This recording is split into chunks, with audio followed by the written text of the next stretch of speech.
Roman Reigns next year ఛాంపియన్‌షిప్‌ని win అవుతాడా? అవ్వడా? వ్రెస్టల్ మేనియాలో. బట్ రియల్ ప్లాన్స్ ప్రకారం. సో, ఇప్పుడు మన సెత్ రాలిన్స్‌కి ఇంజ్యూరీ అవ్వడం వల్ల ప్లాన్స్ అనేవి చేంజ్ అయినాయి. ఒక సెత్ రాలిన్స్‌కి ఇంజ్యూరీ అవ్వడంతో మొత్తం స్టోరీ లైనే మారిపోయింది.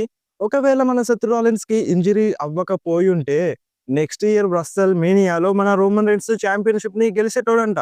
ఈ మన సెత్ రాలిన్స్ దగ్గరున్న వరల్డ్ హెవీవెయిట్ ఛాంపియన్‌షిప్‌ని గెలిచేటోడంట. వ్రెస్టల్ మేనియా 42లో సెత్ వర్సెస్ రోమన్ మ్యాచ్ జరిగేది. అండ్ ఆ మ్యాచ్‌లో రోమన్ రెయిన్స్ సెత్ రాలిన్స్‌ని ఓడించి న్యూ వరల్డ్ హెవీవెయిట్ ఛాంపియన్ అయ్యేటోడు. అండ్ అదే సంవత్సరంలో సమ్మర్ స్లామ్‌లో బ్రాన్ బ్రేకర్ చేతుల్లో మన రోమన్ రెయిన్స్ ఓడిపోయేటోడంట. సో, బ్రాన్ బ్రేకర్‌కి రోమన్ రెయిన్స్ టార్చ్ పాస్ చేసేవాడు అన్నట్టుగా ఈ టైప్‌లో ఒక అప్డేట్ అయితే వస్తుంది. సో, ఇదంతా ఎప్పుడు సెత్ రాలిన్స్‌కి ఇంజ్యూరీ అవ్వకముందు ప్లాను. వన్స్ సెత్ రాలిన్స్‌కి ఇంజ్యూరీ అవ్వడంతో సో, మొత్తం అనేవి చేంజ్ అయిపోయినాయి. ఒకవేళ చేంజ్ కాకుంటే బాగుండేదని నాకనిపిస్తుంది. Seth Rollins versus Roman Reigns match డైరెక్ట్‌గా ఎళ్ళిపోయేది వ్రెస్టల్ మేనియాలో. అండ్ అక్కడ రోమన్ రెయిన్స్ ఛాంపియన్‌షిప్‌ని గెలిచేటోడు.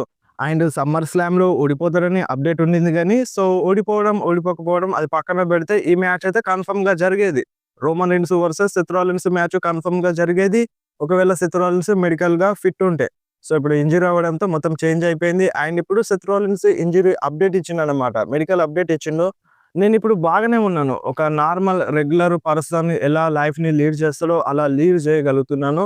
సో, నేను ట్రాక్‌లోకొచ్చినాను. నేను వస్తాను అన్నట్టుగా తొందరలోనే అని ఈ టైప్‌లో మన సెత్ రాలిన్స్ చెప్పిండు.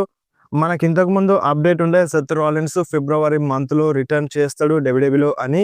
సో, అలా చూసుకుంటే మేబీ మన సెత్ రాలిన్స్ తొందరలోనే రిటర్న్ చేయొచ్చు. ట్రాక్‌లోకొచ్చినా అని చెప్పిండు. సో, సెత్ ఫ్యాన్స్ కోసం ఇది గుడ్ న్యూస్ అని చెప్పాలి. సో, ఇది రియల్ ప్లాన్ అంట. నెక్స్ట్ ఇయర్ వ్రెస్టల్ మేనియా కోసం మన రోమన్ రెయిన్స్‌కి అండ్ సెత్ రాలిన్స్‌కి అండ్ బ్రాన్ బ్రేకర్ కూడా అదే సంవత్సరంలో ఛాంపియన్‌షిప్‌ని గెలిచేటోడు. అండ్ గెలుస్తాడనిపిస్తుంది నెక్స్ట్ ఇయర్‌లో ఎలాగైనా. అండ్ ఇప్పుడు మ్యాచ్ అయితే కన్ఫర్మ్ అయింది బ్రాన్ బ్రేకర్‌కి. అండ్ ఈ ఫస్ట్ మ్యాచ్‌లోనే గెలవాలని ఏం లేదు. అండ్ దాని తర్వాత కూడా మ్యాచ్ జరగొచ్చు. అక్కడ కూడా గెలిచినా గెలవచ్చన్నమాట మన బ్రాన్ బ్రేకర్.